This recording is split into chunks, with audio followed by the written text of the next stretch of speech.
So for chapter 12, it was all about leadership and leadership development.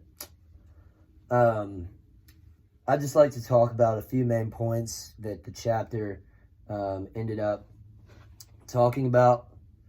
Uh, First, they talked about leader development and how it promotes individual growth by helping that person expand their capacity to be effective in a variety of ways. So this also leadership development also promotes organizational growth by it helps the group as a whole develop leaders that group needs in order for it to be successful. And it's a lifelong journey. In order to become an effective leader, you need to be proactive. You need to raise your level of developmental readiness and seek out leadership learning opportunities. Basically, always be learning. And then after that, you can more focus on building developmental relationships and then capitalizing on all of your experiences. So the chapter then went on to talk about developmental readiness. And this is made up of motivation and ability.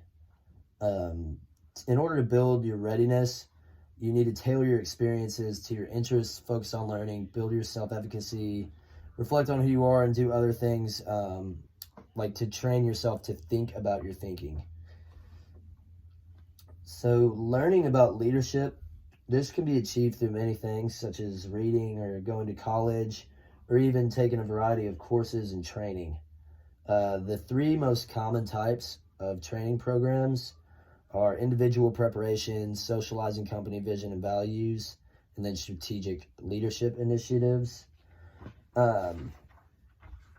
So then, after all of this, the chapter went on to talk about establishing connections and how important that is in order to help you achieve your goals and basically create or increase your chances of emerging as a leader within your organization.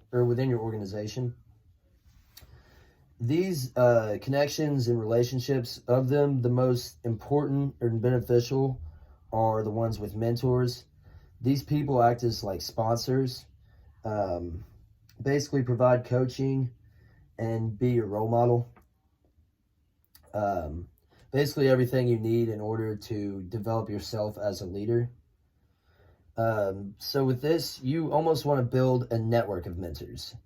You have to look at yourself and invest time and energy in making those connections with mentors from many different backgrounds. Is when it helps the most. These coaches, there's also formal like coaches.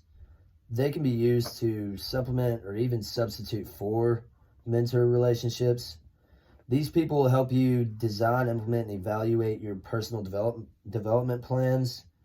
And in order to really benefit from this coaching, you need to be an active participant in the process and be open to changing and open to risk. If you never take any risks, then you'll never go as far as you would like to. There's also a bunch of things. There's a lot of different things that can contribute to your development as a leader.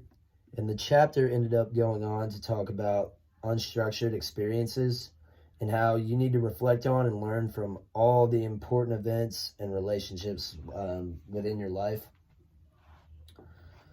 After that, the chapter talks about how the two models and how it views leadership as an internal process.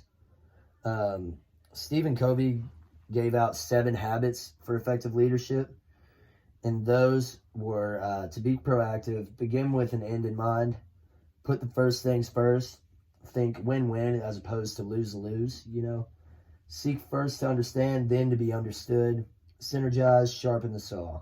All of these were ways that you can definitely make yourself a better leader.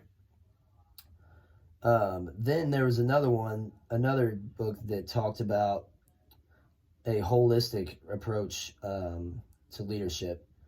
And this also gave 7 pathways: personal mastery, purpose mastery, interpersonal mastery, change mastery, resilience mastery, being mastery, and then action mastery.